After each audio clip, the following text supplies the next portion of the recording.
Mama, we made it! Bang, bang, bang, bang, bang!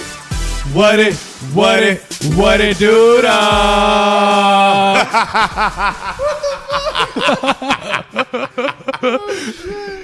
What the fuck is going on? Squad. Ladies and gentlemen, we have Azad in the building. What's good with it? Hey, what's good? Sorry, I'm just on here on the Snapchat just getting you guys looking ridiculous. Oh, it's all good, baby. Yeah. Do what you got to do. Wow. But now you're going to have it. Just go ahead. Wow, that's amazing. Go Sorry. ahead. What's You good? Yeah, I'm fantastic. I'm good. Get man. it?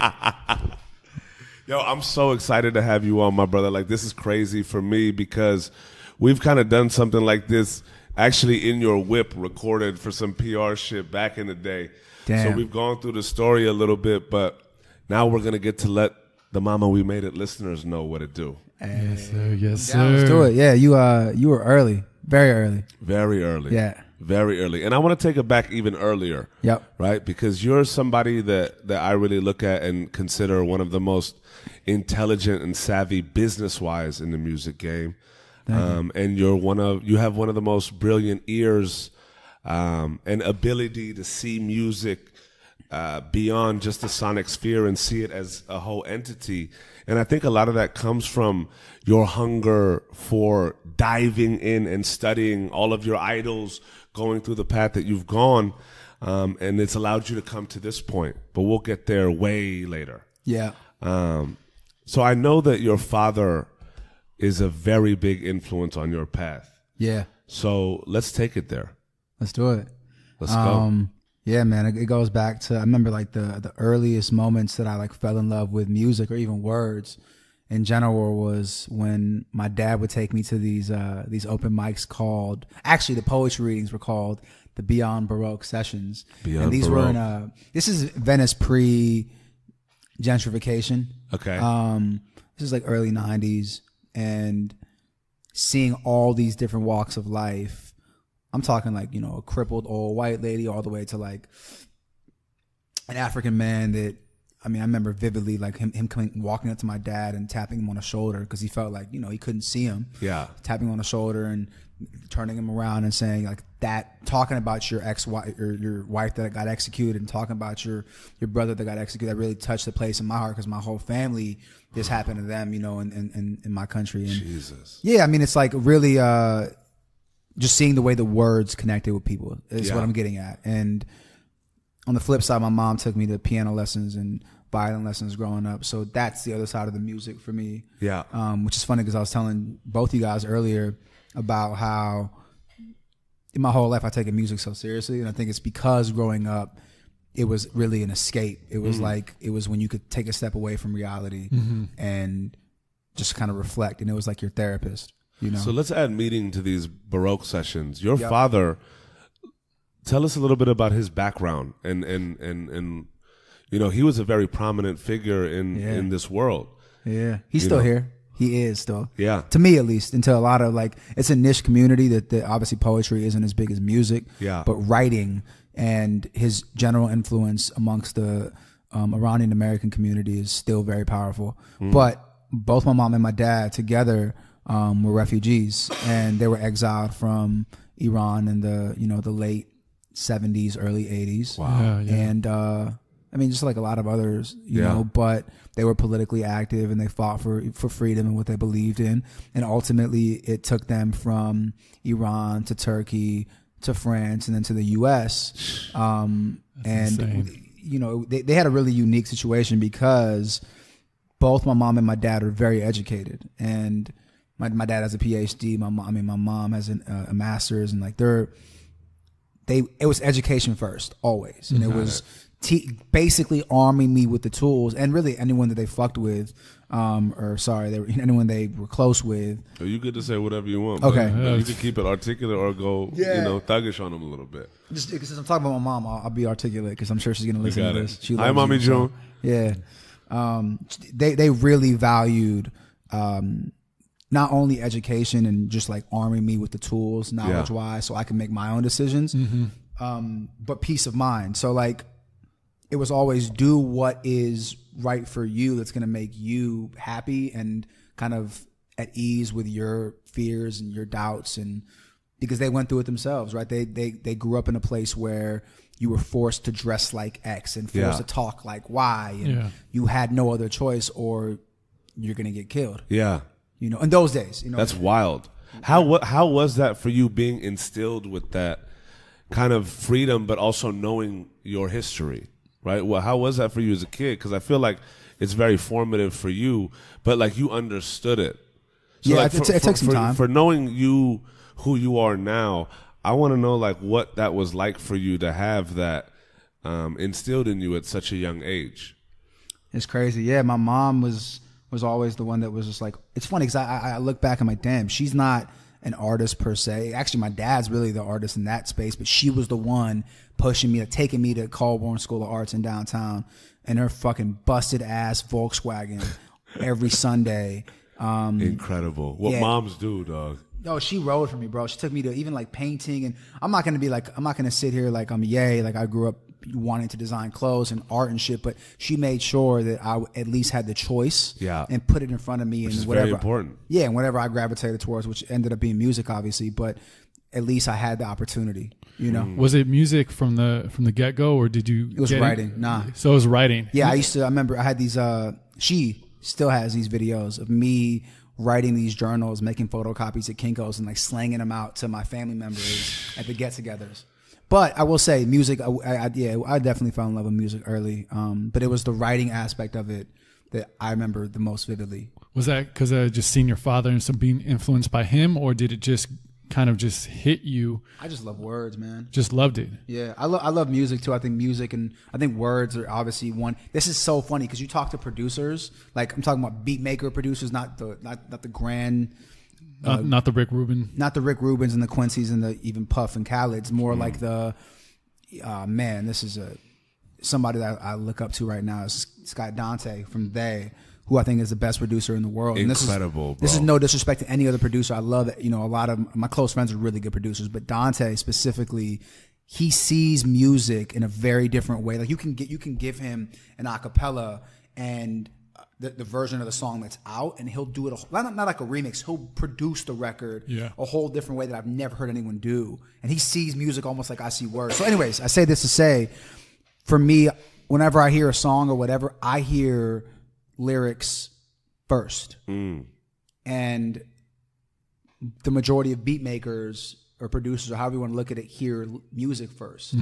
And it's been always so interesting to me to talk to people that, because for me, like I said, I can tune out a beat, but most producers, if you play a whack ass beat, even if the lyrics are fire, even if it's Kendrick Lamar over some fucking stupid beat, not stupid in a good way, trash ass beat, they won't even play it. I feel that. I mean, as a musician, I always hear music first. I always have. I used to hear drums first. And then when I started playing bass, just bass. Never really, like, lyrics would just come kind of almost subliminally. Right. Like, I would memorize lyrics and not even know what the person is saying. So that's just, I think a lot of musicians do that. It's almost like just another melody. You know? It took me until my early 20s. Tune in lyrics first. Yeah, that's interesting. I remember the moments where, like, because obviously I grew up playing piano for 5-6 years and violin for 4 years, so I had the musical background. Yeah. But I never got Reason or Logic when I was 12, 13. I got Pro Tools. So for me, it was learning about vocals and vocal production, and I didn't understand tone and all these things. I just liked to rap. But I remember being 19, 20 years old, and my first or second producers, John and Omi, Professor O is what he goes by, they would literally like solo out the stems and instrumentals, and we would go through, and it would almost be a test. Okay, Azad, is this a kick drum? Is this an 808? Oh, wow. Is this a snare? Is this a clap? Like I'm one of a handful of like quote unquote A&Rs in this industry that can articulate exactly what I want in a song because I had to do it for myself for 10 years. How important is that? I don't take, this might sound elitist, but I don't take any musician or executive that's job is to, not artists and repertoire, but their job is to make record. If you call yourself a record maker, which a lot of the British and European A&Rs do extremely well, which is literally almost non-existent out here in the States. If you call yourself a record maker and you can't tell me exactly what you want to do with the song. I'm talking about if you see less lows to make room for your mids, for your vocals. If you see a different, like if you can't tell me the difference between a closed hi-hat and an open hi-hat, or an 808 and a 909 and a regular kick drum and a snare and a clap. Most people don't even know what the fuck a snare versus a clap is. Yeah. It's just beyond me because a clap sounds like a clap. Yeah. No, literally, they call it a clap for a reason. And a snap sounds like a snap. Right. Yeah. But you be... Bro, I'm telling you, I've been sitting in these like quote unquote executive meetings for 2 years now, and sometimes it's like I cringe because I'm like, we as artists, and I blanket everyone, we put this in your hands. We as fans even put this shit in your hands to bring out the best music possible. You have millions and millions of dollars in A&R and marketing, and you can't get this right. You can't go out and at least get these motherfuckers, like force them to get training. Yeah. Just like basic education. Drive a car, bro. If you're driving, you can't drive a car legally until you have the until you passed your license test. Right. There should be a fucking test for A&Rs.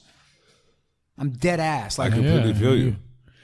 But see, that's a testament to kind of you being thrown in the trenches, right? And having to do a lot of it on your own with cats that weren't equipped. Because a lot of these guys now happen to somehow stumble upon this position or didn't want it as bad, right? To whatever degree. The guys that in their defense, you got to remember, A&R is artist and repertoire. By default, that job is about the relationships that you have and to some degree your ability to lock in quote unquote deals and do the paperwork. Artist and repertoire is not, the A&R position is not a record making position anymore. Got it. So when people come in, if you're an executive at a record company, and we can get into this for hours, but if you're an executive, if you're a president or a chairman of a company, you might bring in two A&Rs, one that's a record maker and one that's the contact and relationship guy. There's people in this industry that happen to be both, and I think I can name my three favorites. I'm close with two of the three best A&Rs in my mind in the world, not just black music. A lot of people will say Tunji, who to me is, you know him just as well as I do, if not better. He's, to me, the best A&R, and they'll give it the black music title. I think, generally speaking, he probably is the best. Absolutely. And that's the 1A to David Dan's 1B, I think. And the places that Tunji lacks, I think David picks up. The places David lacks, me and Tunji pick up as far as the black music space. Sure.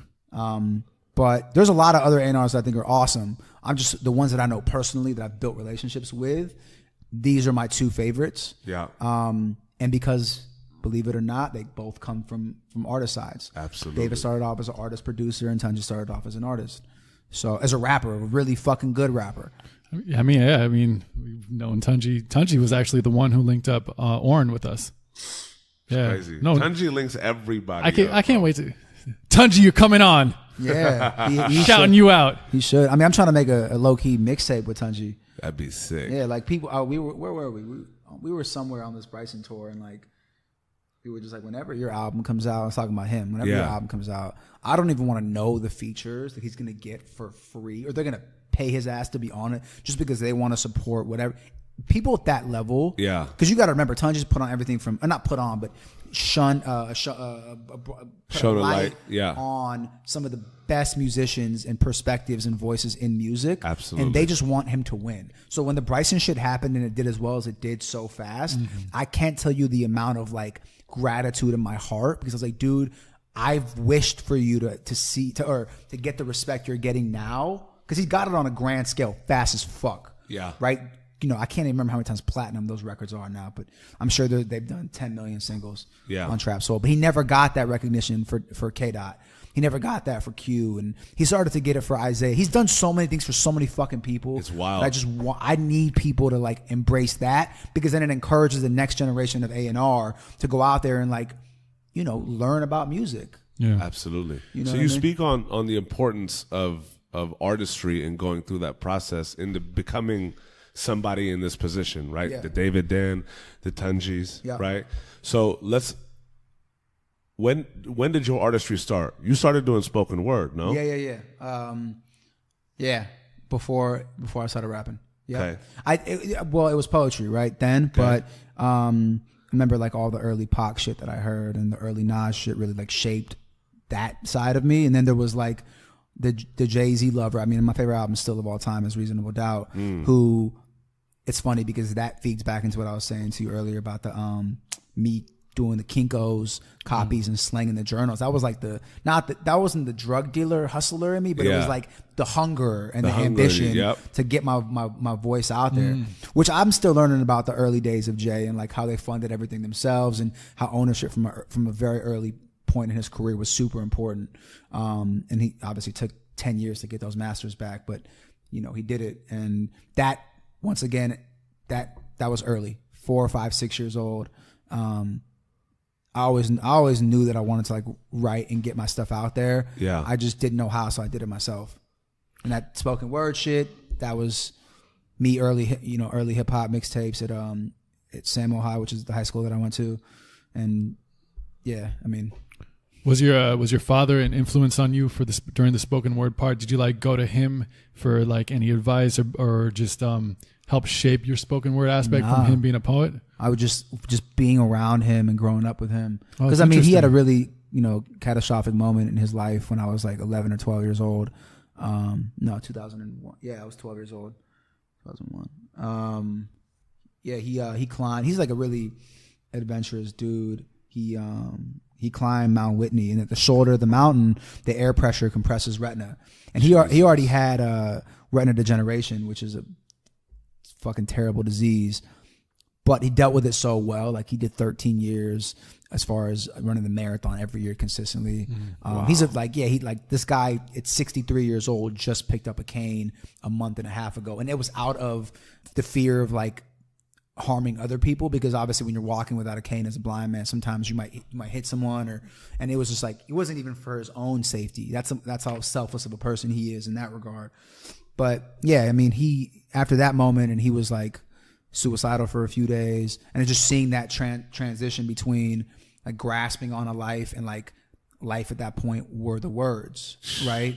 Like not even to sound like a fucking corny metaphor, but the only thing that really kept him alive, and I saw it firsthand, was, for me, it was my music. For him, it was his words, Is that why do you think that made music, like what we were talking about earlier, kind of serious for you? Because it's, you said, it's your therapy.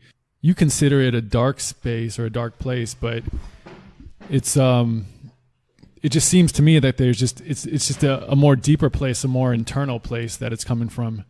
And thinking about that now, it may even be coming out in your passion when you talk about A&Rs and your seriousness behind that and seriousness behind music. I think it's more than just your message that you're trying to get out. It's kind of your attitude and the place that you're coming from. It's a very deep place. Yeah, at the end of the day, I take this shit seriously. You know what I mean? Like, a lot of people like rap about, oh, music saved my life, and they write about that shit. They write songs about it, which is cool. But like ultimately, I think actions speak a lot louder than words. Yeah. And I'm talking about like actions, like shit, like that can at least have an impact on who you're targeting. And for me, it's like if you're making music and I'm 28 years old, so the records that I'm helping make now for the Gallants, the Theys, then this new act we got coming out named Quay and Clanksoft, and all the really, really dope shit we're doing at Moog that I believe in wholeheartedly. These records are for me when I was 13, David when he was 13, Noosh, all of us, we grew up, we had the fucking luxury of growing up with a plethora of incredible music. Yeah. And I think that's been taken away from the youth. And that's not to take away from, there's shit coming out right now that's incredible.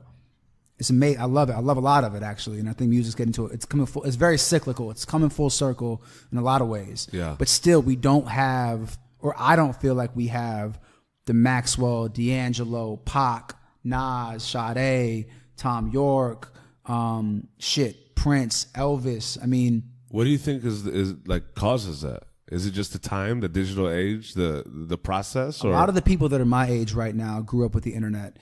All the people that I named before that, the Pacs, all these motherfuckers, they used to read. They used to go live. They'd have real life experiences and then write about them. It's very, and I witnessed this firsthand with some people. I won't even say any names, but some people make music from a very contrived place. Yeah. They'll sit in a box all day and expect to get new inspiration out of the sky or something. At a certain point, you got to stop recollecting and go live, right? Because you can recall and recollect and do all this shit and record it But ultimately, until you have a compelling story or narrative to write about, if it's fiction, cool. You better write the best fucking fiction novel. But if you're recalling from your life and you run out, you got to go live. And that's why people take that's why the greatest, even of our time, the Kendricks, the Franks, shit, even the fucking Drakes and the J. Coles, who are like, yeah, they're commercial pop artists, but they're really, really great storytellers. They take time for their records.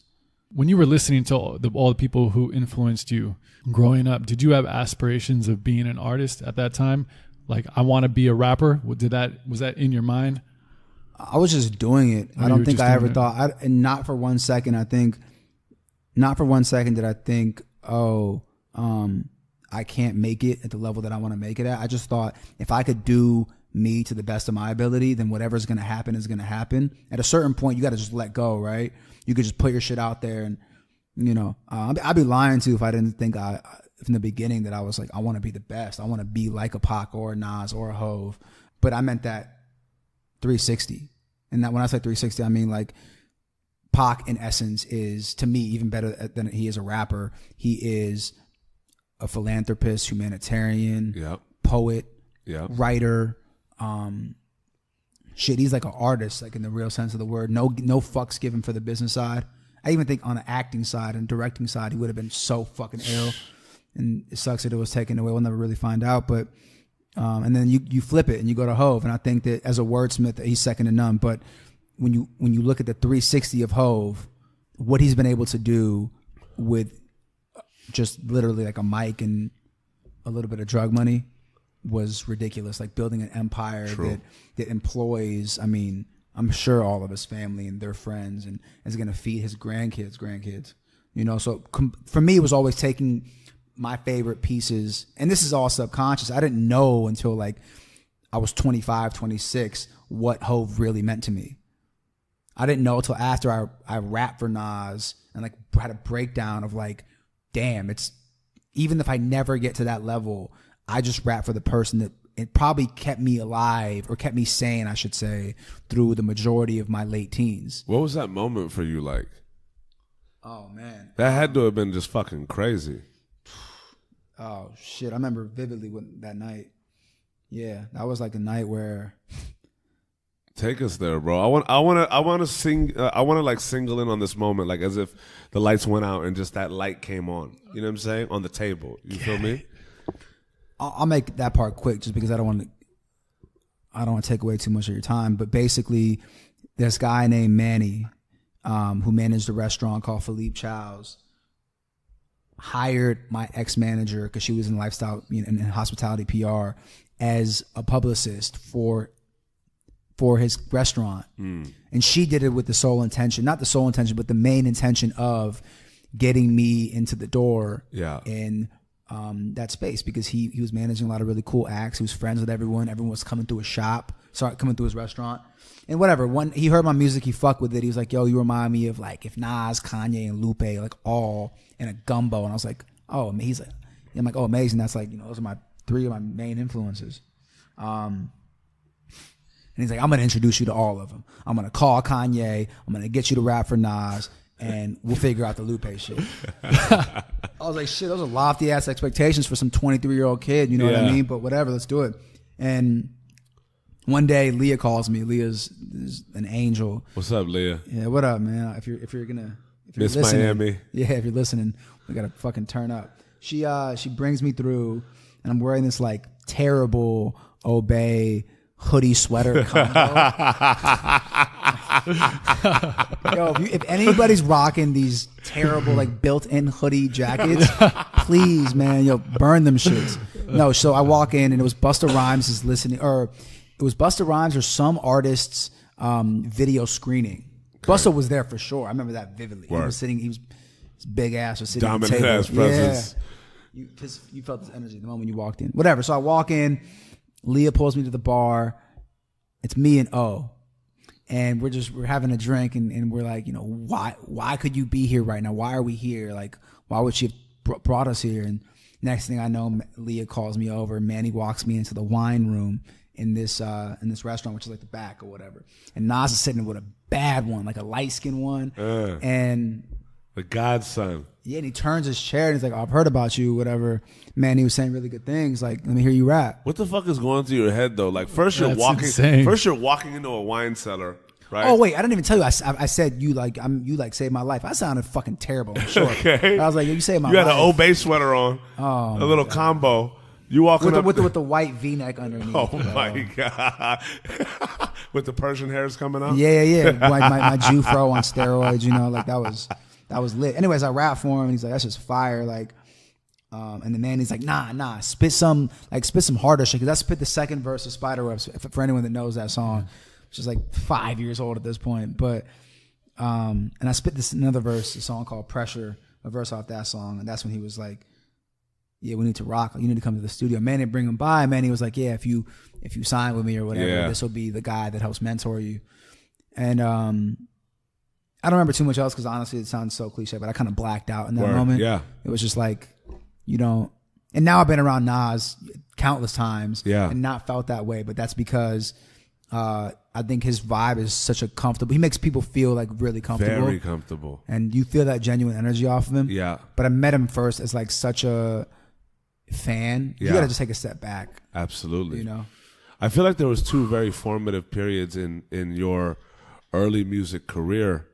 One of them being your internship at Interscope, right, and another one being Owen John developing a sound with you. Yeah. Right. Yeah. And you know, going back to your feeling the need that action is really what will get people somewhere. Yep. You took action to put that together. Yep. Oh, and John, you saw things in them that they added to what you had. Yep. And then you took action and went and got an internship at a label that you really fucked with, right? Yeah, that's not even a lie. I really fuck with Interscope. I still do. So let me ask you, like, how was that process with you and Owen John? Take us through that, like being young artists and, you know, having friends that you felt were really good at music and having them be an integral part of your early career, and also why you went and wanted to intern at a label, right? Like, so take us through that whole like young process. I mean, first and foremost, like I owe a lot of like my truth and my like openness about feedback and criticism in general to three people specifically. It's one of my best friends growing up, Raymond, who was super honest and supportive from the jump. Gali, who the same thing with him, but they were both very like, their feedback would sting. You know what I'm saying? Issue would be like a haymaker to the chest sometimes. But it was like they were there from the beginning, like open mics. It was on some Game of Thrones type shit with you. Yeah, for sure. Yeah. Because they were like, and it wasn't, I don't even think they thought it through as to like it would shape who I'd become, because we were all like young as fuck. But Ray used to go on the forums, these rap forums, what I would be battling at, and he would like vote for me, or even if I was like gonna fail or whatever, gonna lose the battle, he would still like give me the win and then write feedback as to why, but then he'd grill me on the side. Yeah. And he'd make sure that like I was dead ass about my shit, you know. And same with G. He always, like, still to this day, he's always telling me, yo, you could really rap. Like, you should need to start like rapping over some rap shit. Yeah. So there was two sides. And then John, I just grew up with John. Like, I'm best friends with John, you know, and he we've had some ups and downs, but that's still like my brother. Yeah. That's blood. Yeah. And we started making music together when I was like fucking 13, 14 years old. Back when he used to play these busted ass Super Mario beats for me. Amazing. Yeah. Amazing. All the way until I walked into Interscope with our demo and got us a meeting. And at the point, I didn't know it was like a meeting to get a development deal, because at the time I was 19 with braces, and I was just trying to get on however I could. Yeah. You know, actually, one of our homies, Samson Shulman, was the first person to like start taking my music up and down that building. Yeah. I remember some feedback from a couple A&Rs, some bitch ass A&Rs, and I still won't forget. And they'll see me now, and they don't even know. Like, they'll try to like act like it's all gravy. They might genuinely not know that I'm doing what I'm doing now, and they're trying. What was that feedback? We don't need to get into who, but like. Well, they lit a huge fire on that ass. Yeah, man, because you got to remember, this is 2009, 2008, 2009. This is like circa fucking, this is circa the blog era. So you at the time, if you're an A&R assistant, you can still find music off MySpace. You're still getting mailers at that time. No, but there was 2 specific instances into where I got just like kind of my heart broken. My hopes were set up high, and one was where, and I'll name drop just because I don't give a fuck. Manny Smith, who ended up signing a bunch of really dope shit. Yeah. He heard my shit through Jericho and Jason and everyone on the 4 floors playing my little CD that I made, which the 4 songs, there was like a little mixtape, and I snuck my songs in there. But A&R plug right here. First song was Drake, second was J. Cole, third was Kendrick, fourth was me, and then you could just imagine the rest. Like, I feel you. So this is 2008. You were really putting together everything that was on. Like, because look, for me. No, I was a fan. I wasn't putting shit on. I am what we target now. I was an advocate for music. Yeah. I target as an executive of a record company. Yeah. My goal is to find the young me, the young you. Yeah. Because this is our oxygen. Yeah. You got to remember, like, I still take pride in finding dope ass shit, and if I can help it, even if I can't sign it or monetarily gain off of it, I'm still trying to put you on. You know. So anyway, so Manny, he lit a fire under my ass because he brought me in. He's like, I thought he was gonna sign me, right? Because he's hearing Spider Ups before it's even out, and I'm like, that's a hit. You know? That's a fucking hit. I thought the song was trash until David and Jason put it out, but that was a hit. Yes. He pulled me into the office and said, "What else are you listening to?"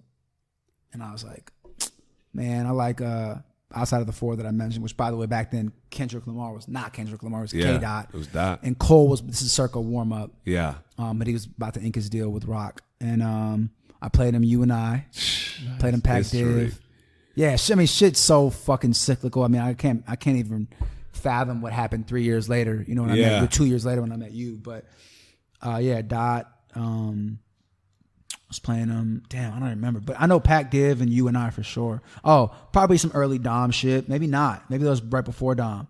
But I know for a fact A Love Supreme was coming out. Mm-hmm.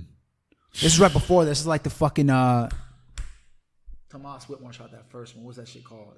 That shit was fire. Beautiful Day. Yeah, Beautiful Day. The one shot almost. Yeah. Where they're on the street. Yeah. Like the neighborhood. Fucking historic music video, that killed dog. MTV. Shout out Chris London. Shout out Thurs. Shout out fucking Young. Shout out the whole You know we had squad. Thurs on What here. up, Tomas? Oh, wow. Yeah, his episode was a few ones back. You should listen to it. Oh, for sure. Yeah. I love Thurs. Thurs is awesome. It tells a cool story about all that.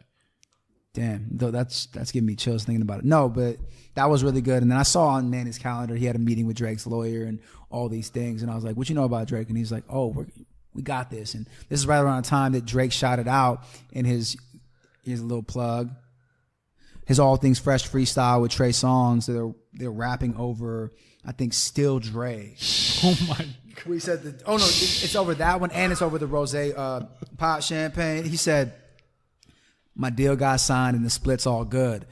And then on Congratulations, which was a bonus track on So Far Gone, he shots out Interscope again. So at the time you think the deal's gonna get done. Wow. But as a fan, you're almost hoping that he goes with Wayne because Wayne put him on. And obviously the story unfolds, and 7 years later you see where it's all at. But I remember driving to Ray Alba's house, which at the time, or meeting him up in the Valley, an hour and 20 minutes away to get these Young Money Lil Wayne tickets because me and John wanted to see Drake for the first time. Yeah. And you got to remember, this is Drake circa. Yeah, that's wild. This is Aubrey, low key. This is Aubrey coming out to like sing Mrs. Officer, like Bobby Valentino's part. I'm dead ass. You think I'm playing? Like I don't forget. Like that was crazy. Whatever. So fast forward, Jason and Ray and that whole team was just like, if you're serious about music, then after your internship's done, I was gonna go to Europe. After your internship's done, you can either A, come in and be an assistant, make a little 32, 33K a year, or B, quit and I'll help you. And we'll manage you as an artist. And Jason Sangerman and all of them, they're almost like mentored by Clancy, which at the time was about to go and start Odd Future. Yeah. Jesus. I didn't understand how big that was going to be and how fast that was going to go. God. So I left Jason to go focus on my own stuff a year into our like relationship, but I'd built up so many PR and blog and marketing contacts and just know-how. And I was young. I was 20 years old, graduating from college. I was tech savvy enough to build my own relationships with the blogs, and fast forward, a record went number 1 on Hype 'em. This is circa fucking the YouTube music networks, circa Spotify, circa SoundCloud. This is just like when Two Dope Boys and Azad Right and DX and XXL could break a hip hop act. Yep. So I remember, you can ask This Noosh. is like right when LA was really setting the stage to come on. Damn, man, this is so. I haven't even thought of this shit in so long. It's wild, right? Damn, it's probably 2017. 8 years. Fuck.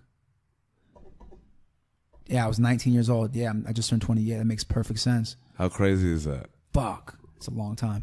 I thought I'd be in a very different place by now. But you know what I will say is the other side of me, because I always wanted to be like on and then start a label. It's funny how shit, worked backwards. Yeah. I got really lucky, and are we fast forwarding this Moog shit, or should I keep going? No, keep going. Okay, cool. I wanna know about this artistry path, bro, because Joe and I were talking earlier, Yep. right? And he wanted to bring up a question, and I'm literally bringing this up because I'm going to tell you where I'm going with this. Okay. Because I think this plays a very significant role in this early artist path of yours, which is right in this moment where you think the stars are aligning, things are going great, whatnot.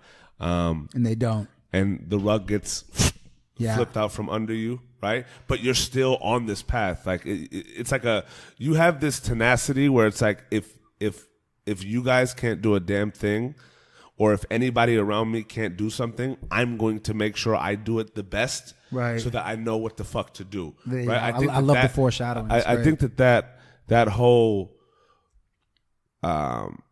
character trait of yours and burning passion of yours has allowed you to get here, right? But let's talk about what it's like for you. You see yourself as an artist, but let's also talk about the complexities of the scenario of coming out as an artist, and also like having done singing and being a rapper. You're going through that divide of like you're divine with melodies, but like you're trying to figure yourself out as an artist, and at the same time you're trying to come into an urban game that's dominated, that really sees black and white. Right. But you're an Iranian American. Yes. Right. So talk to us about how this influenced, like how all of these things played their roles in your artist path. You got to remember where I'm from. Like I grew up in LA, where it's such a melting pot, and specifically the West Side, where we didn't really, like my family, we don't see color, we don't see religion. So I grew up with, my best friends are, half Swiss and Native American and black. That's one of them. It's like the twins. And then the other ones, John is Puerto Rican, Guatemalan, Gali's Peruvian and Italian. It's a big melting pot. Yeah, it's a big ass melting pot. I never saw color. All I saw was just like real ass motherfuckers who either A, they run with you and they fuck with everything you're doing and will support you and break you down and do whatever it takes to get you to that next level, or some bitch made motherfuckers that, which to me, by the way, are like the changing of the guard is fantastic, because back in 2010 and 2011, there was some bitch ass motherfuckers running this scene, and I'm glad that they don't exist anymore, because and a lot of really great musicians never got their shot because people power tripped, took themselves way too seriously, and just didn't give the new breed a chance. So we made our own way, and that's ultimately this is me telling you, the reason why it's taking over now. Which is like, it's beautiful, because when you don't, and that's what happens to any community. If you take away their power, they rebel, and the powerless eventually, it's the tables turn. Yeah. If you're tenacious, very cyclical. This whole fucking convo is just like me reminiscing on. Yeah. Like I carpeted a lot of these emotions and feelings just so I can keep my head on straight. Because if I reveled in all that, it'd be a dark ass road, and it was for a very long time. But to your point, I'll make that little journey part of it quick. It was Interscope to doing my own shit to putting out a really, really awesome first mixtape that I still listen to sometimes. And just to remind myself, you could take your time with this shit. There's no rush, because all you gotta do is make a great body of work, and the music will do the talking for you. Sure. That's what my brother David told me early, and he helped me A&R that. Funny enough, he was like the guy that chose a lot of those songs and helped us cut the fat. And he loves a good song. He loves a good song. He loved melody. And I strayed away from melody for a long time, but it was just because it was the state I was in. Further Hopeful, which is what my next project was, very reflective of where I was at in my life. I was angry. I didn't understand why life would treat me the way it did and why other things were happening. I spent so much time concerned with other people and shit that was out of my control that I didn't enjoy that part of the journey. And it fucked me up mentally for a long time. I feel that's such a common thing with people that are wanting to be musicians, wanting to be artists. I think that's probably more the norm than not. It's it's only later that you realize, like, damn, I wish I kind of like soaked it in or enjoyed it more. But like, a lot of the times, if you're not put on, but you're working so hard, your shit is so good, and it might be the politics of it, or it might just be, wrong place, wrong time, or just, the wrong team. There's so many different factors that can even be out of your control. No, it really is. When I say all that, because it really does come down to you. And what is it about you? Whoever it is, like the world, or especially the music industry, it's just a reflection, and the way you view it is a reflection of the way you view your own music. So, and I'll give you an example. If you really think you're the best at what you do and all you need is opportunity, then all you have to do is prove that you're worth the time and that opportunity. Because for all these websites and any platform in general, they drive off ad revenue, which is traffic. Yep. So if they can say this is the best shit I've heard all day, you're not only benefiting off that as the artist, they're benefiting off that as the platform. So ultimately, all you have to do is make the best song, and your song will do your promo for you. But if you're so caught up in why isn't my decent or mediocre or good or even really good song or project getting the notoriety that it deserves, you're taking time away from potentially making that song. That's going to you need one. If I've learned anything the past fucking 10 years or 7 years, is that you need one song. And all your other really good songs will get the shine they deserve. Even if that one song isn't a hit, and it's like we call them like internet hits now, pseudo hits. It's a marketing driver for your whole body of work, for you as an artist. So in this case, for the artists that I know firsthand, I'd say for it's a song called Motley Crue.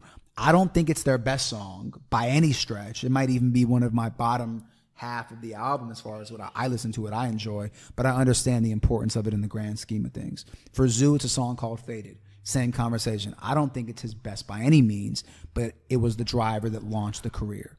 Gallant, Waiting Gold, Clankstuff, We Don't Have It Yet. I think it's Receiver or Hostage. And for myself, it was a song called Spiderwebs. Speaking to that point, though, I think there are two things that are critical in what allows artists like a Zoo or a They to be able to withstand even having the opportunity to have a pseudo hit, right? And those things are development as an artist and the team, right?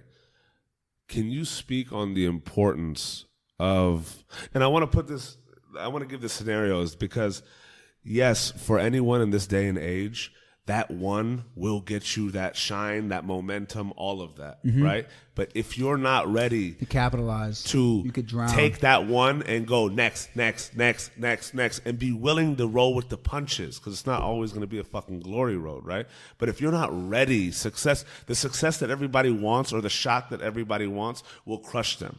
Yes. Right? And then the team, right? Because you spent a lot of time going through the depths of your own hell to develop yourself and also seek out those, right, almost to a pestering degree, right, that you felt could help in that development process. You were always, and it's crazy to think about for an artist, like the battle that they have saying, listen to this fire, I know I'm fighting to be the greatest, but I know I'm putting in the work, right? When X person thinks, okay, me, listen to me. Like, listen to I'm going to tell you it's a great record, but it's fucking mediocre. Right. Right? And then the team, right? Because I think those go hand in hand. Let me touch on two things quick. One, we're in a space now, in a digital space and age now where the internet will tell you, right? You as an independent artist have the YouTube music networks, you know, the Rap Nation, Trap Nation, Suicide Sheet, Majestic, Proximity, all that. You have the blogs, which obviously posts live for a lot less and the frequency is a lot more than it used to be. Sure. Yeah. And press doesn't dry. Press is here to magnify on an already developing story. It does not break artists anymore, in my opinion. You have specialist radio in Europe and the States, which costs a little bit of money, but if you find the right pluggers, it can help. You have free streaming radio, which is the Beats ones of the world, the Sirius XMs, those, which still kind of fall into the specialty realm.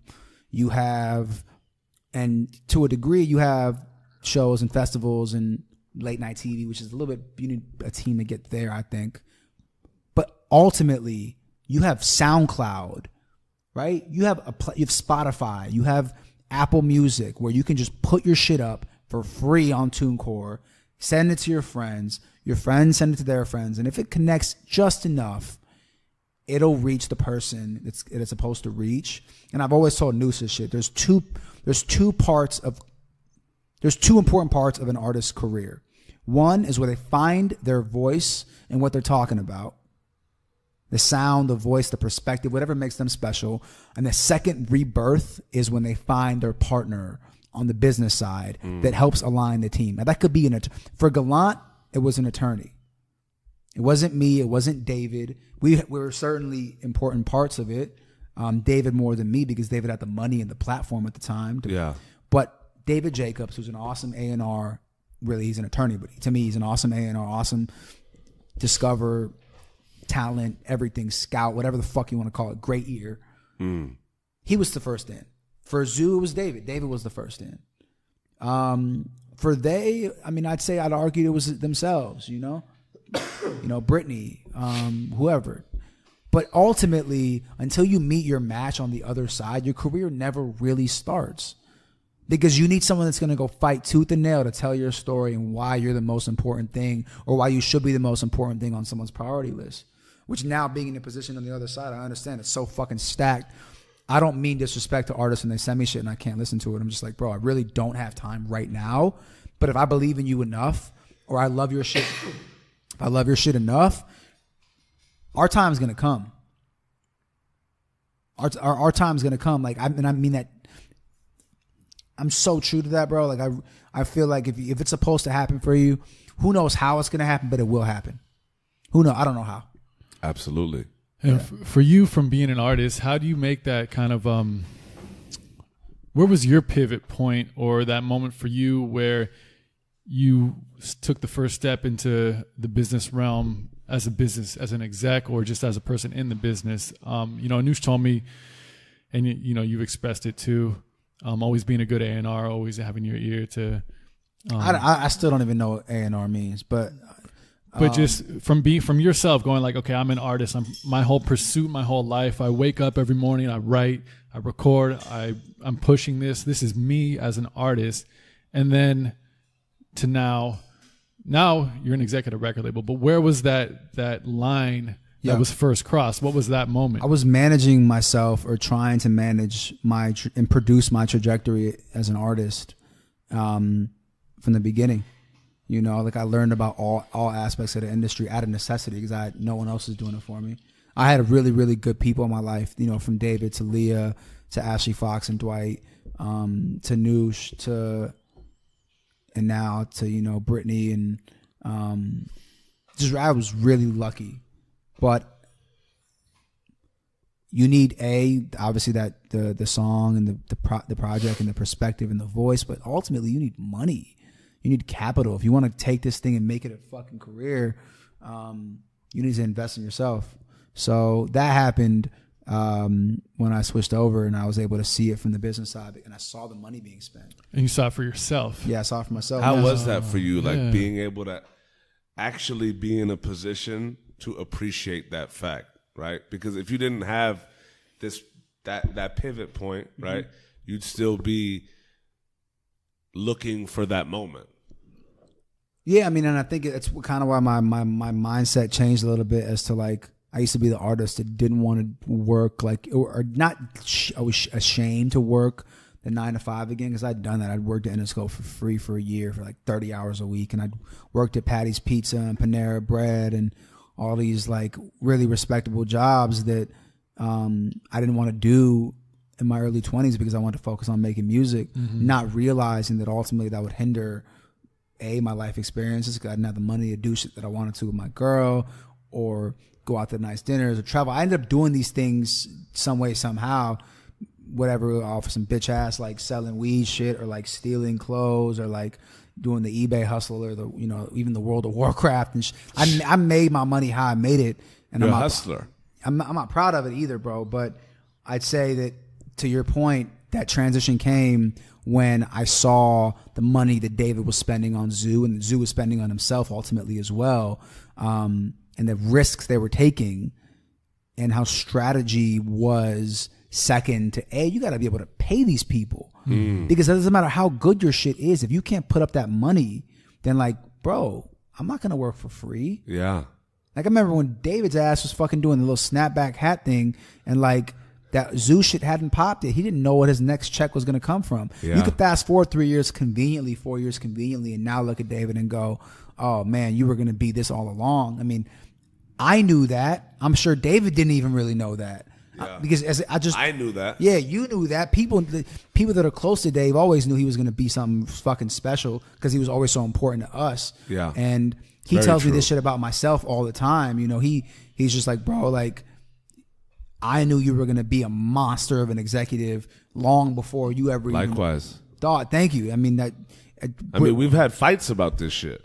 Yeah. Man, yeah. I mean, shit, yeah, those times. I still fight. We've had like, let me shake you real quick moments about this shit. You know what I'm saying? But ultimately, it led to this. It comes to you. Yeah. No, but it was, you said something. Fuck, I want to touch back on that because that was so important. Oh, the developmental process. So it's funny because the way that I work with the artists that I'm directly on, and just my entire ethos and mentality towards artists, is I treat them how I wish I was treated when I was being managed. And this is not take away anything from my managers or whoever in my life, but I just know what I would have wanted, and that's how I like. That's very important. Which is what? So I'll tell you, this is like shit that I wish I could write down. I should write this down. Is like clear cut transparency, and I'm talking everything from this person on your team doesn't necessarily fuck with this song. I do, but I don't think it's the one we should go with right now. I don't think you should be wearing that, talking like this, hanging out with that person, and here's why. And this goes down to making the record, but I've never been the guy that if you can't write that, I'll go get this person that can write that. I make them fucking sweat, and there needs to be sweat, blood, tears, and that shit. Specifically the They Project. Like, so many times, so many people told me we should get a co-producer on this. We should get a co-writer on this. These guys have never made shit before. This is their first album. I know there was times that they wanted to do that. And now that we're here a year later, and they're so thankful that I didn't even tell them that the people were saying these things because I didn't want them to feel insecure. I wanted them to step up to the plate themselves and write the best songs they could write. And ultimately, if your truth, if you can't write first of all, I don't want to work with any artists that don't write their own songs. Let's get that straight. All of our artists either write and produce everything themselves or they have one producer they work with. And holistically, this goes hand in hand with why we are who we are. Because the whole Moog brand is built off of your truth, telling your truth, and not compromising shit, right? So, but ultimately that hit is what drives it. We just get lucky that the hits have meaning a lot of the times. Mm-hmm. You know, like the Motley Crue is a very, like, if you really listen to it, there's a lot of social and political commentary on there. Absolutely. Same thing with Waiting Gold. It's a heavy, dense ass fucking song. Same thing with Klangstoff songs, you know, and same thing with this new artist, Quay, Little Ones, which is one of his singles, is talking about the innocence, losing innocence in our youth, you know, and in the overall sphere of how we treat our kids. And that doesn't mean you got to write a pop tune to be a hit. There's so many like dense songs that when they cut through, they don't cut wide and shallow. You're aiming for the narrow and deep cut, which is that the hit that cuts narrow and deep sticks for 20 years. The Seal Crazies, the Sade Lovers Rocks. Sure. You know, the whole fucking Kid A album. You know, the whole Pac, Me Against the World album, the whole Nas, It Was Written album, whatever. Anyway, so that form of development, which to me is like making them almost look off the edge of the cliff and like just not be scared to jump. But the beauty is that you had been there before. Had you not have been there, do you think that that would have been your perspective? And I still people still fight me on the way that I do this a lot, you know. So it's like I still have to like explain myself a lot of the time. Yeah. And we're a lot slower than most people, but I think in 5 or 10 years, our guys will be the best in the industry because they've had their backs against the walls and had to deliver, have had no choice really but to deliver, because we weren't going to put you in Record Plant or Paramount and get in. I don't look at making music like food and fucking beverage. This is not like I'm going to put you here and get the best of this and the best of that, whether it's best songwriter for melodies and then the best lyric writer and then the best producer and then have 9 different producers on the song. There's nothing to take away from these people, but I just view art as a much more intimate and precious process than fucking spreading it out like it's a jigsaw and I'm Coca-Cola. No offense. Yeah. You know, so, but respect to all those people. Yeah. I mean, just jumping in is like, there's got to be a balance, because how do you deal with knowing that you have to make that one song to penetrate, but not try to write to necessarily make that one song? I think lines get blurred there of, it's easy to go to the 9 different hottest producers or writers to carve that perfectly polished hit, because that's what this music industry seems to need. Right. But, you know, you want to be raw, you want to be honest, you want to be, you know, deep with your music, but then you also have to write a really good song. And there might be preemptive things that do that. How do you get that out of an artist or even out of yourself to kind of do that dance of like, well, we need a hit, but I don't want to necessarily write a hit because let me just listen to what's on the radio and follow those same 4 chords and the same melodies. But, you know, do that balance between writing a really good song and a hit. I think it's all perspective. I think as a developer or creator or whatever we want to call ourselves, our job is to, fuck the perspective shit. It's like if you're signing an act and the act has you're signing them for a point of view, right? Or at least we're signing an act because they bring something unique to the table. Our job as the developer is to hone, polish, and by hone and polish, I mean whether it's they need money to survive, a stipend. We had this really humble fucking studio space. I don't know if you've been there yet. Yeah, I love it. Yeah. I went to the Gallant release. Got it. So next door was the studios. Yeah. And they're really like humble. Like I said, they got like this little Apogee Duet and some monitors and when you walk in as an artist and if you don't feel right at home and ready to work and excited and inspired because of the energy in the room and generally the opportunity that's given to you, you don't really get anywhere else. And you feel like you need $1 million space and the biggest producers and all that, we just know you're not right for us. You may be great for someone else, but it's not the right fit for us. So for us, a lot of it's been finding out the why in an artist, like why do they do it? Why are they going to be important to this new generation? You know, and just really honing in on that message. How do you guys get there with artists? You just know when you hear it. You know, with Gallant, the first time I heard it when I heard the song called Forfeit, and I didn't even know what he was saying. I had to go, like he had it actually on a SoundCloud. If you just like clicked on the description, sorry, you could see it all. But I knew his voice and the vibe and the feeling was something special because I kept replaying the song, and then I read what he was writing about. And I was just like, this is fucking insane. Yeah. And I went and I listened to like Jupiter Grayscale. I can't remember what else was out at that time. Sirens, maybe Manhattan. Some of those early EP, the Zebra songs were out. Yeah. And then off cuff, I don't even know what it was. It made me play it for Dave. I think I was sitting on his couch and, you know, the Zoo shit was starting to develop. And I played it off SoundCloud. And he was like, it's just tight. You know, what's the story? And I was like, I don't know. I just found that shit on SoundCloud. And I didn't know much about shit back then. I just know I wanted to work with him, you know. And at that time, it was just for myself as an artist. Actually, the first time I ever really met him we worked on one of my songs called "Make You Proud" that hasn't come out yet. That I'm hoping actually one day I can really build a project around because it's that important to me. Yeah. That guy's he's a once in a generation talent. He really is. Did you ever deal with that with yourself as an artist, kind of figuring out how to write something really deep and honest, but also knowing like, man, I just got to write that hit. I got to write that one song. Did you ever battle that with yourself? I never did. And I think that's probably why I am where I am, because I never really made it because I didn't know what it took. When we say where you are, do you mean? I think because I'm not an artist, a full-time artist. Oh, okay. Because I think the reason why, I don't know if you should be focused on writing your song, but I think what you're saying is like honing in on what makes you really special and writing that. I think I was trying so many different things that I never really could A&R myself. And I lacked that. Like Anu said,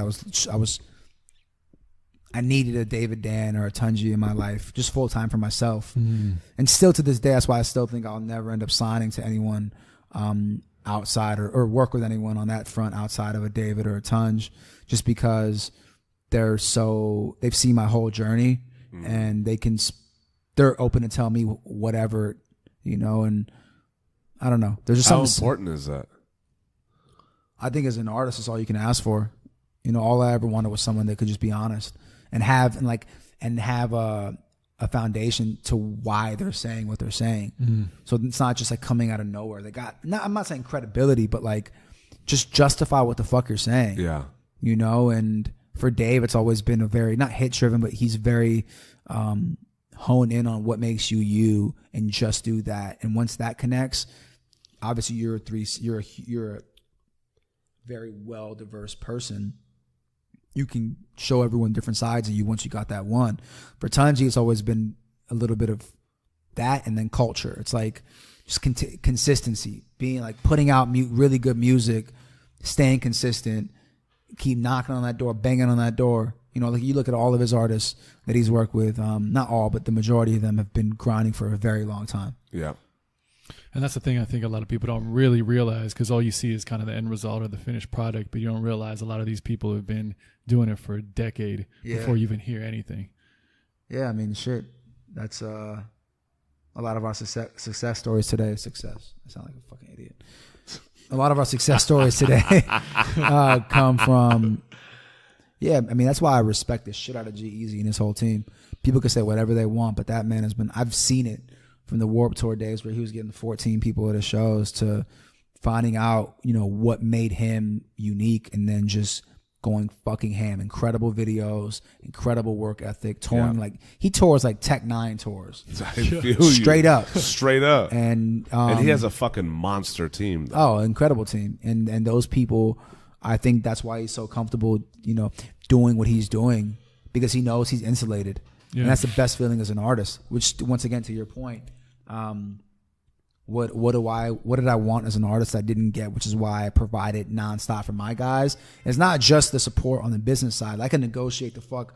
I think I'm going to be one of, if not the most important person in the A&R space, but I know I can't do what David can do on a company building overarching business level, which is why I think we complement each other so well. It's like incredibly well. I look at A&R strategy and development, and I look at David as like he has that side in him.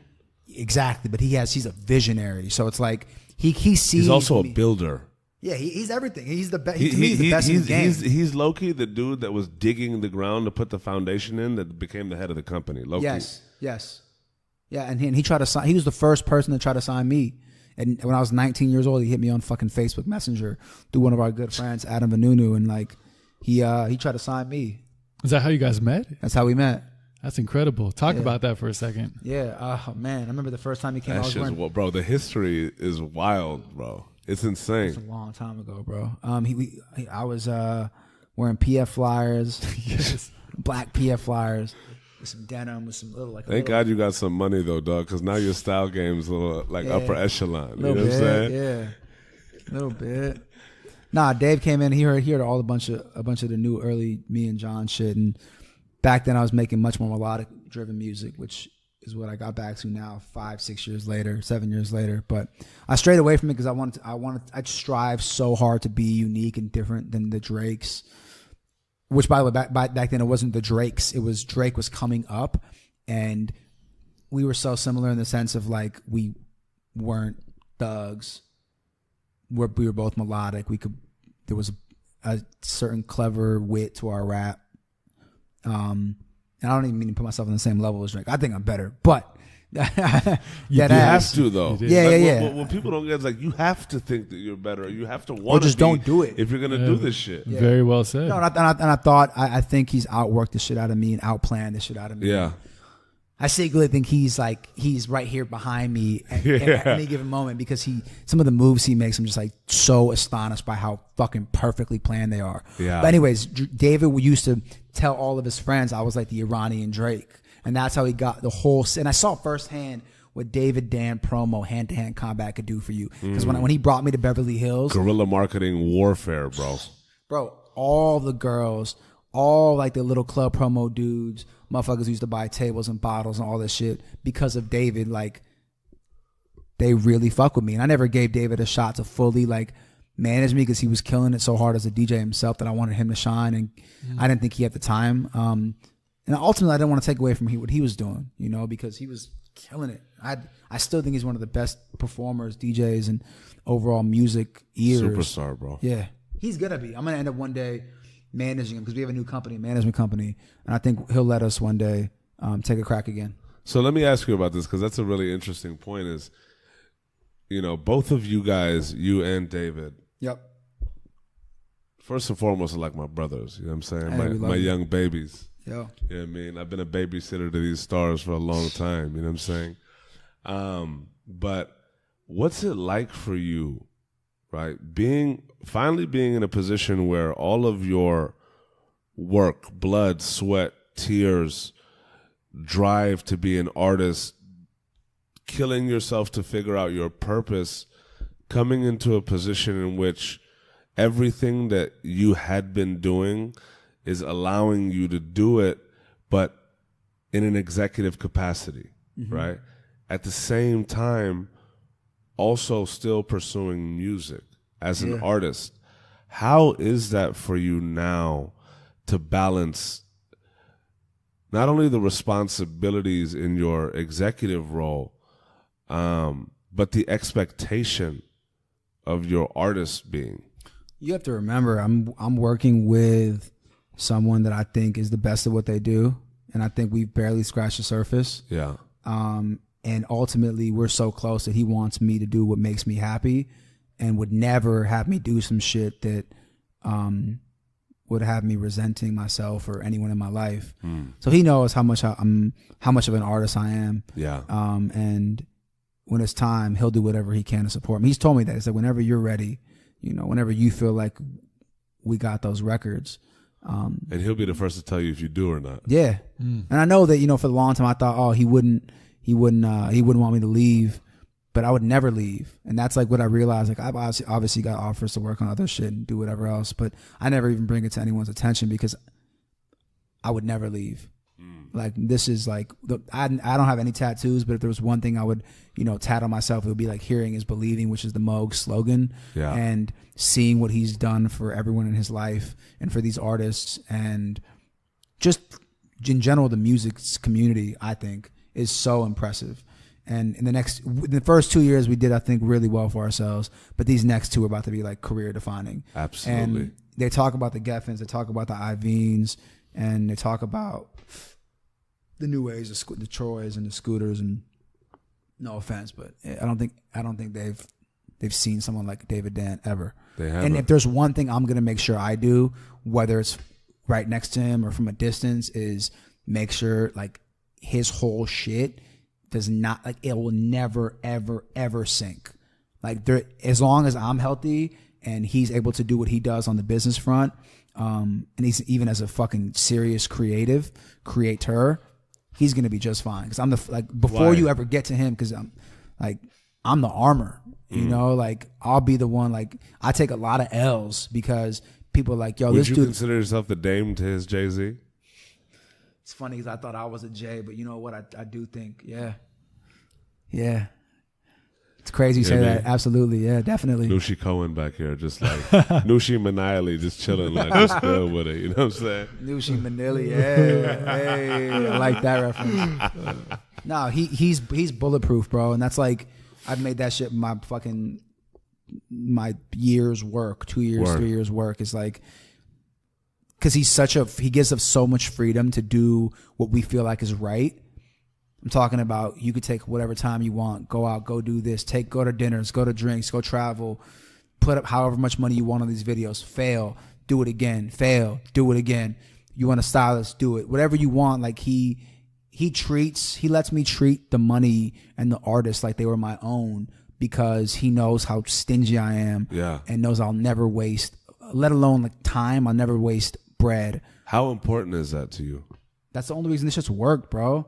I'm such a fucking hard-headed dude and such a passionate dude that I can't even believe we're here, because for the longest I thought it would never be possible for an artist, for a producer to be an executive, still having the hopes and dreams of one day being, but those, you evolve. Like my hopes of one day being like Jay-Z have went from like rocking Madison Square Garden as an artist to like having the most tastemaker label with one of my best friends, probably one of my best 2 or 3 friends at this point in my life, making money and being able to put on for all my people, bring opportunities to the table, and still being able to tour, because he's ultimately, like I said, people in my life want me to be happy. Absolutely. They know if I can't create, I'm not going to be happy. It's going to show, it's going to reek out of my veins, my pores. Yeah. You feel me? So, and the best thing you could do, even with any of my close friends, bro, is the best thing you could do is empower them to do what they want. Because ultimately you can rug it, you can carpet it, you can put it on the back burner, but it'll show in other spaces in your life. It may show in your health. It may show in your relationship with your girl, your family. And this is all from personal experience. Like I've lost a lot of really, really quality relationships because I never truly was happy with what I was doing in my life. That's deep though. Yeah.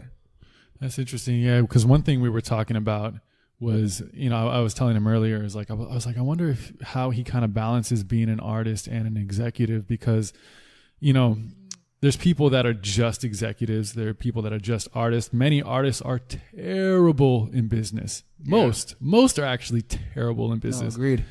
And then there's a shitload of executives that know nothing actually about music or what it means to be an artist. Do you feel like you're one person, or you have to split into two? Like right now, I'm the business guy. I have my business hat on. I'm doing this. Okay, now I'm taking time to be the artist guy. Or do you find yourself becoming kind of just one vessel and using that person to kind of affect the world around you? Or is it split for you? I'm lucky. Like, I mean, this goes back to Dave again. Like, I have someone that can play Bill Clinton all day. And it lets me, I'm really an artist all day long. I'm not like, I wear my heart on my sleeve, pretty obviously. But also I know when it's time with the big boys, I know when it's time to turn it on. Mm-hmm. But for the most part, I keep myself kind of surrounded by the creatives. I think I had the best creative director in music, in fucking whatever, in life, in Brando. And I think our team is the youth. I'm the oldest motherfucker of the company on the creative side. We have we got a bulletproof attorney, bulletproof business management. Our squad is tight, and it comes from Dave once again, just giving me freedom, giving our entire team freedom. He let me bring in, because Brando was like one of my obviously really close friends, and he was my creative director as an artist, and he let me bring him in, and it took time for Brando to acclimate to like the whole the system. Yeah, the system, and just kind of like the deadlines, because sometimes he'll be super quick, and then sometimes he'll want to take his time and really build it out. So it's because he only wants to do crazy dope shit. Yeah. David let me, bring that in, and Ray Alba, who's not only one of my really, really good friends, but like a mentor to me. He was the guy that ran PR at Interscope. Still does all the really dope urban shit over there. And he let me, bring him in, hire him for Galan, for They, and was super instrumental in the early Moog press that we were getting. And Ray's incredible. Brando's incredible, as seen by the heads. You know what I'm saying? Brando's, these guys are the best, man. And it comes from, like, David's just a really good leader. So it's like, you know, I could call him tomorrow and say, my EP's coming November 18th. And I need is your EP coming November 18th? I don't know. Maybe it will. Shit, I don't even know yet. But say that's a date and I haven't taken time off from working for 2 years, but say I needed time. If I ever ask for anything, he's going to be the first one to do it. Yeah. He might even tell me, yo, I saw the date. You want to go do this little run? Can I help you? Like, that's the kind of person he is, right? You got to remember, that's what I'm dealing with. I'm never scared to be like, this is what I want, because I know that ultimately, even if it's not right for the company and it's right for me, he'll make sure I'm somehow okay to where because you guys keep it very transparent with one another, however brutally honest it is. Yeah, that's the beauty of it. In the beginning, it hurt because it was just like, you know, he would tell me straight up, like, you don't have any hits. What was that like? It was crazy. From someone who the it hurt, dog. It hurt. And for you want transparency. This is like the number one thing you want. Yeah. But it hurts. It hurt. How do you deal with that? How can you continue to want that with having to face that? I mean, he knows at this point nothing can throw me off track. So he rather, for the benefit of both of us, he rather just be real. Yeah. And then the last 3 songs I've released are all songs that he's really fucked with. He was the one that told me to put out Enough for You a year ago. I put it out a year after he told me, because remember, I also don't want to make it uncomfortable for our artists. I know how hard it could be as an artist to have someone else who's also an artist essentially managing your career. Yeah. But the smartest ones are like, this motherfucker can talk 808s and snare drums and mixes just the same way he can negotiate publishing deals, set me up with a tour, get me whatever. Like, the best ones, or the most awake ones, I should say, the ones that are really conscious, are like, damn, that's who I want in my corner, because this is my life. I mean, look, it's 10:45 at night, and like, my shit's just getting started. You know, I got to the office this morning at 8:30. I'm probably gonna be in the studio tonight till 2:30, but that's because I want it. No one's telling me I have to do shit. I got enough bread and I got enough contacts myself where I could fall off the face of the earth. And I know my guys would be good. Yeah. You know what I mean? I know they don't need. We're at a place now where like David can go and do whatever he needs to do. He'll know I'll take care of shit, and the feeling is vice versa. Yep. Yeah. So that burning passion, bro, and I hope it never goes away. I've heard really crappy stories about how like this shit could fuck you up in the long run, like this much time, but I just really hope it doesn't. What could fuck you up in the long run? Just like, you know, caring this much and working this hard and not taking time off for yourself. Yeah. Because even if like, you got to remember, like I brought up the EP shit. I was like, even if I want to go do a week press run in New York and Europe and go tour, that's still work. That's hard ass work. Yeah. Brutal work. I mean, I did it. Opened up for Mos Def. I remember me and Ray going on tour with Black Milk, going on tour with Mos Def, driving long ass hours. It was like, but I really wanted it. I wanted more than I wanted it then, and I'm much more focused now. I'm gonna get it, and when I get it, it's gonna be real. Yeah, what's the difference? What's the difference? You know, it's interesting because right now you are in a position where you have a really amazing, incredible, great thing with Mind of a Genius, and you could ride that life without being an artist and be very successful, and you will be very successful. And I feel that when you're kind of a struggling artist going through that, part of the fire that's under your ass is, you know, maybe it's that you're broke, or that you're not put on, or that you want to get there so bad, so that creates the fire. That creates the fire. Then once you're there, it usually dims. You're saying now it's more than ever. Why is it more than ever right now? Damn. When you kind of have a lot already, a lot of amazing things, you're probably in the most like special, greatest time. Your message, because remember, even though I love all these artists to death, we all have very different stories. And being an Iranian American man in a predominantly African American culture, growing up with a blind single father, you know, in Section 8, and watching what happened in my mom's family, happen, and just my friends not ever really like having shit. My story is very different than any of my artists or any of our artists or any artist that I know, really. And if one day I felt like that lane or void was filled, I probably wouldn't have as much of a drive to do it. So you're compelled to kind of give this to the world, put it out there. And I just love creating, bro. Like some people love, making movies or painting or traveling or eating. I got passion. Actually, I'm really passionate about food and traveling, but creating music, like music in general, it's like fucking air. Yeah. Like I can't even imagine a day without music, let alone like a day without like finding new music or listening to a beat and thinking about what I want to change in it and the melodies I want to add and the cadences I want to try and the different delivery. And there's like, as an artist, you're always growing. I'm sure you already know this, but it's like, it's exciting for me every time I go back in the studio to record. I get the chills still. Really? Yeah, man. Like I still like. That's important. It's the only driver. It's not. It used to be like you said. It used to be getting quote unquote put on, showing the world what I had, making money. But it's like I have all those things now. I'm like, I know personally. I know I can hit up Ebro, I can hit up Fuzz, get me on Big Boy. I can all these people, these gatekeepers that I once were dying to meet with and to play them my music. I know all of them now. Yeah, and there's mutual respect. And there's mutual respect, and it took them seeing some of them. They don't even remember, but I'll never forget. Like I've met you all before. How wild is that? Yeah, it's wild as fuck. It's like it sounds like revenge, but it's not at all. It's just like I'm really grateful that there was a second chance for that first impression. Because if they forgot about me, and they meet me now and then they hear my music, a lot of the time you'd be surprised, bro. Like the people that reach out to me like, yo, your shit's fucking fire. Like, why aren't you focusing on your shit? And I'm just like, you think I'm not focusing? You're fucking crazy. Like, do you know anyone else that has my narrative now?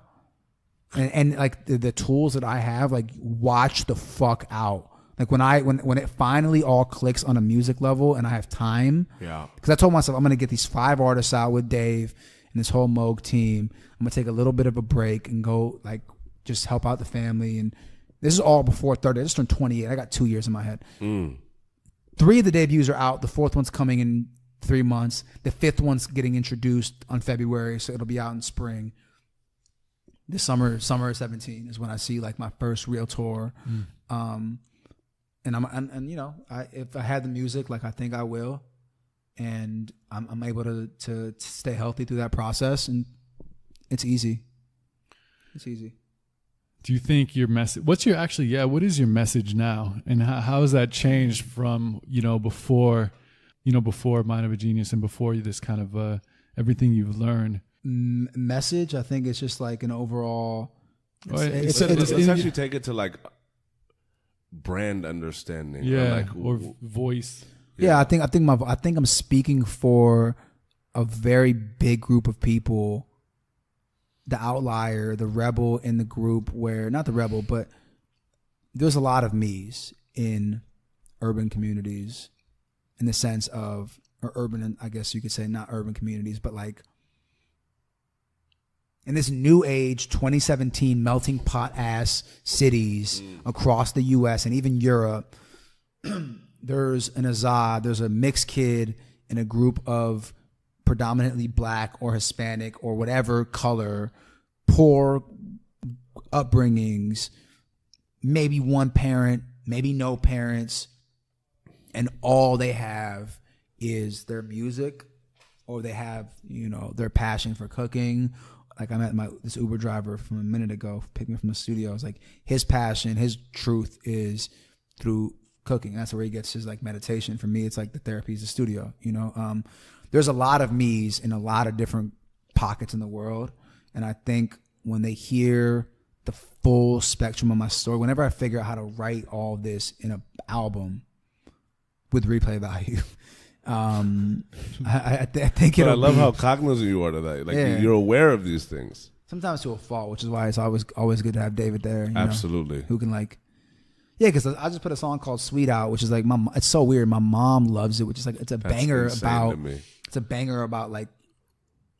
It's empowering to women if you really listen, but it's a banger about fucking bitches. Yeah. And my girlfriend's mom is like so upset with me because she knows I'm so nice to her, and like she never saw this side of me. But I'm like, yo, it's just an extension of me. Like my Snapchat and my Instagram, like I was telling Noosh, it's an absurd amount of views that I get on my snaps and my Instagram stories because my friends who really know me know how ridiculous I am, but the majority of the world, or I guess the public that knows the Azad, the artist Azad, or the whatever, the Moog Azad, doesn't really know that. And they just gas when they see my shit. And like, yo, who told me this? I was telling you this. Who told me I should put more of that in my music? Someone. That was fuck, we were just talking about this. Hold on. Whatever, the point is, someone told me yesterday, the moment you find out how to blend that side of you into your music, that's when it's all going to click. Because that's the most marketable part about you. Is like your fucking comedy and you're so like upfront and you harass people and you don't give a fuck. Like put that in your music. Put that in your art. Put all of that. And I used to always give my art only one side of me. It was so weird. You know, I just take, like I said earlier, I take music so seriously. And it took me out from such a dark place in my life that I was like reflecting on that place that I came from, where it kind of pulled me out of. But you got to, music is where you are now. It's where you want to go. It's like right about everything, you know? So when I find a tasteful way to put that humor into the music, I think that'll also be a really new, and it's exciting to think about going in the studio because I want to write and try that out. Yeah. You know what I mean? See how that works. And kind of find another side of yourself. Yeah, I feel that way too. I'm sure you do too. I think it's a cool way to humanize, yourself. Is that, like you said, I think everybody has multiple sides of them. You know, your serious side, your dark side, your comedy side, your, family side, your professional side. You know, whereas like your etiquette is on point, and then there's multiple sides. But for you as an artist now, it's cool to kind of hit a new world of like exploration in that. Right.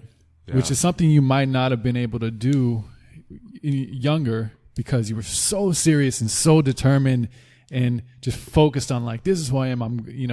Now you may be able to like feel a little more of that and feel more comfortable diving in because of where you are. We were relying on music to pay our bills. Yeah. I remember, I don't know how deep I can go with this shit because this is also about Noosh, but like we would spend our last $20-$30 on meals and then just knock out a Noosh's crib on the couch and not know where that next paycheck or next, whatever was coming from. Fucking wild times. Wait, how'd you guys meet? I forgot. Through David. Yeah. Through David. So funny we enough, actually met like right on the same time that you met David. Yeah. I mean, like, I had been showing David the music of a really close friend of mine, AJ Sabat. Yeah. And David really loved it. And then Shout out to AJ. How the fuck is he doing, man? He's good. He's back here. Is he? Yeah. I'd love to hang out with him. I'll let him know. Yeah. We'll get it together. But so I was showing David that music. And then through that, like me and David just got really close. And that was, I was in a period of my life where I was still searching for, you and I had broken up. You guys had broken up. I still had loved the road. Like I love people, man. Like this was around that time? Yeah. Oh. So that's when I was always at Dave's spot. And then I had become the de facto like day-to-day and like road manager for David Dan. Yeah. And Azad was always in the studio with David and us and Adams and the Mileses and all these other guys that would congregate around David. Right? Because David was really building Mind of a Genius like from the time he came out the womb. You know what I'm saying? Yeah. I think the first time David Dan put his fucking cassette player and his headphones on, like he knew.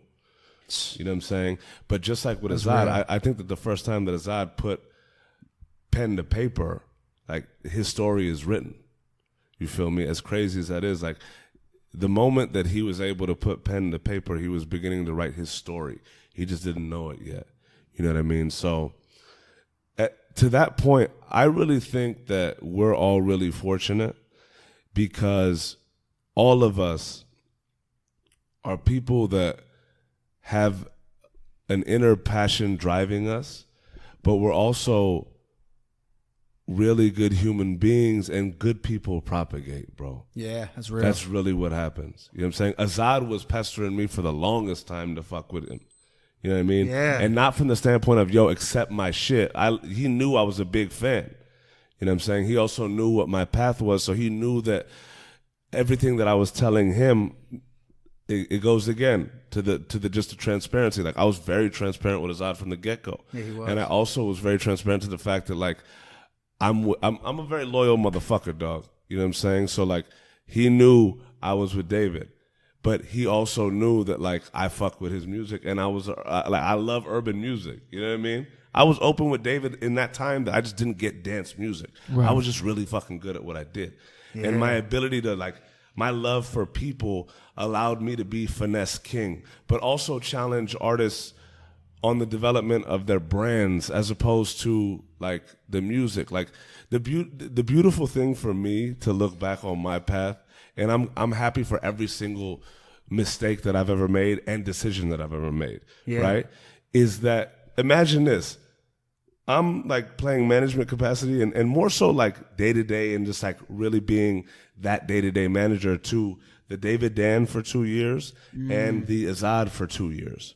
Right? No, but the thing is, day-to-day management and tour management is, like, a really fucked way to put it in my mind, because Noosh had the strategy conversations and the more, like, holistic career conversations without really even knowing it.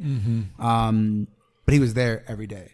And there was someone that was getting paid more than him, or a bigger equity partner in it above him, which technically puts him as day-to-day. Yeah. Which is fine, but the goal ultimately, we always knew, was Noosh would eventually take over my shit, you know, and that's all. I mean, Ash knew that, you know, she wanted that because it would make her life easier. And same thing with Dave. I think ultimately Dave knew if Noosh wanted to really, you know, dive into the electronic dance waters,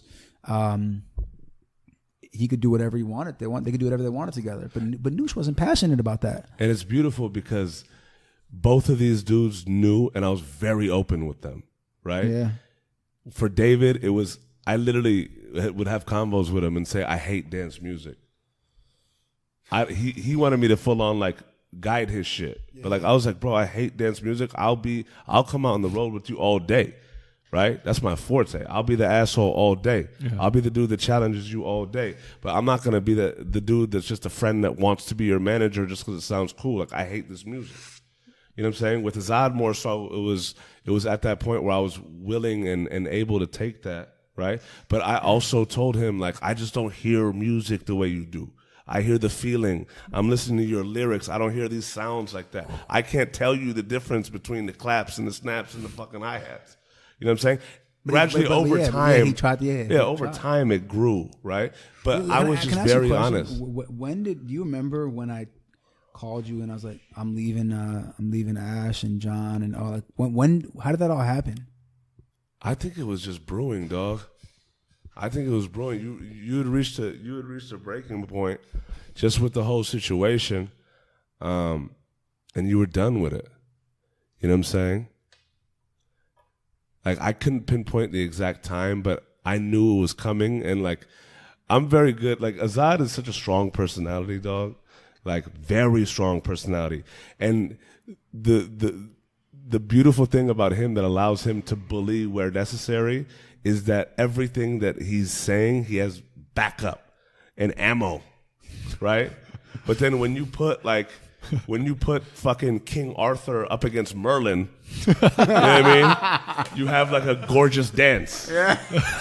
But King Arthur knew that Merlin was there. You feel me? Yeah. Like, I'm over here making potions, and he's over. I'm telling him I'm fucking putting a spell on you, and he's literally sitting there going, "I know you're doing this, but why?" Yeah. You feel me? Yeah. But that was the beautiful part of it, because, like, dog, like, I love the people in this game, and the for me, it was very late to make that distinction. I was looking at it like, I'm still going to be that dude, like, Noosh is Mr. Go-Getter, get it done. Like, everybody sees me that way, I'm able to do it, but I hate what the fuck I'm doing right now, right? Which is why you know, you speaking on everything coming full circle, and also you speaking on the fact that at this moment in time, for you, it's like a resurgence, and if anything, it's just more of a drive.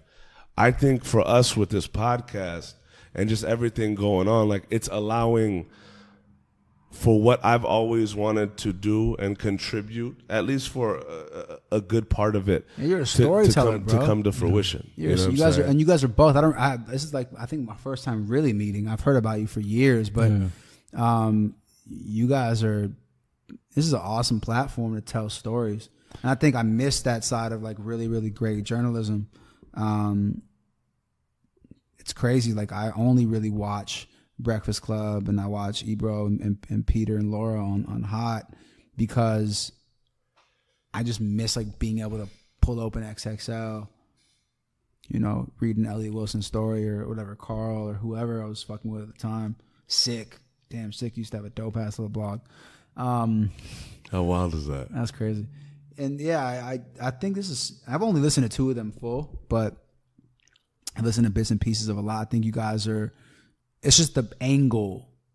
It's so funny. It's just so, once again, cyclical. The perspective and the point of view that you're coming at it from. There's so many ways to skin a cat, but the way you guys are choosing to do it, and the way that we're choosing to do it over at Moog, I think is a very unique perspective. Absolutely. Even though we don't have, you guys, I saw that 10,000 downloads just came in. We haven't even sold 10,000 records a day yet, but it's like everyone knows what's going to happen once the fire gets to a place where we can just pour the major label American radio gas on it. But you got to make sure your shit is so tightly knit. Absolutely. Because sometimes, bro, people, they mistake big for great. And a lot of the times it's elaborate on that. Yeah. Because you can't say something that fucking prophetic and not like have a fucking opinion. So no, I think it's fairly simple. I think a lot of great musicians they never actually get their due shot because they're not managed properly. A lot of the times, their biggest and potentially career, it could be the worst thing for their career. That shit could come out and it could do really, really well and overshadow all the really cool stuff they had and get too big to the point where the song is known more than the artist is known.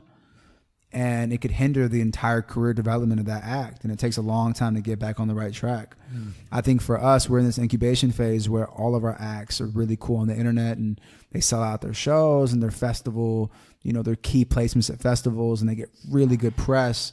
But we've never really tripped about American radio, because when we go, we're really going to go and the foundation is going to be rock solid. Yeah. What would you say for like an aspiring artist? You know, just find your voice, man. Just hone in on your voice. Make music. Live, breathe, write more. Fucking drink more.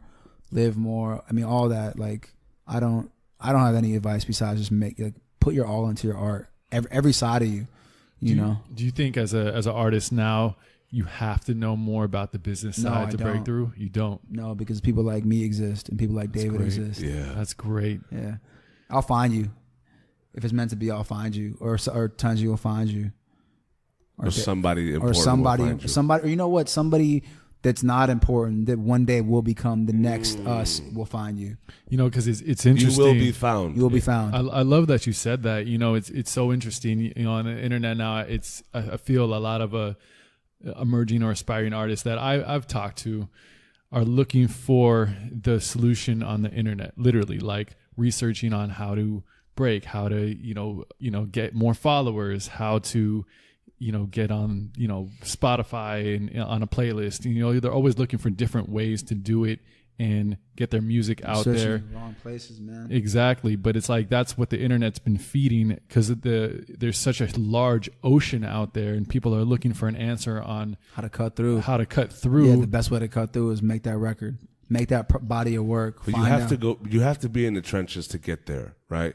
It's a lot easier to hear it. Like, this is the thing. We know the answers, dog. The answers are presented to us very early on, right?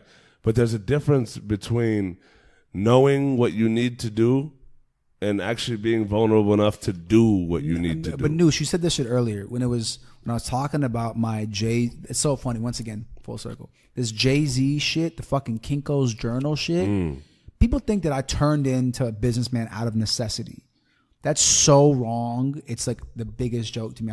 I tell the story of the Hove, like studying Hove early and wanting my own label and wanting to develop artists. That's like the first, before I ever wanted to be a rapper and I was just a spoken word artist, I wanted that. That's why it's like people forget that and it's like, damn, yeah, so you failed as an artist. And no, fool. If anything, if you look at it, I'm making almost as much money right now on my own artist stuff as I'm making off Mind of a Genius.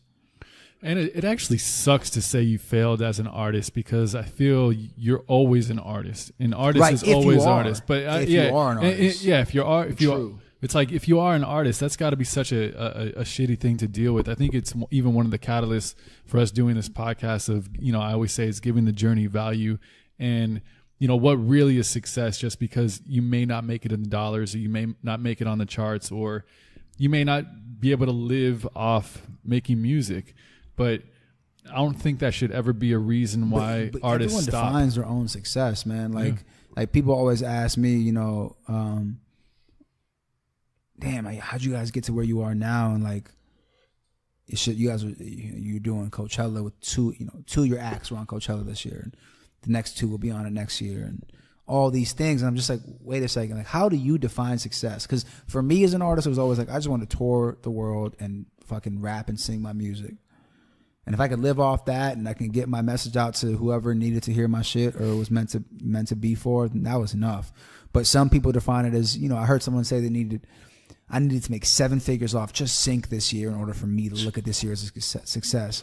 And I respect it. I respect the business, the hustle. But like ultimately, like, is your act penetrating? Is your act trend setting in a space where, or I guess you say blazing in a predominantly follow mentality? We're in an industry where everyone follows. Straight up. People are like, after Bryson signed or Bryson started popping, there was so many clones or derivatives that got signed. And but you know what I will say, I'm gonna end this on a really positive note. There's so many new artists I'm excited about.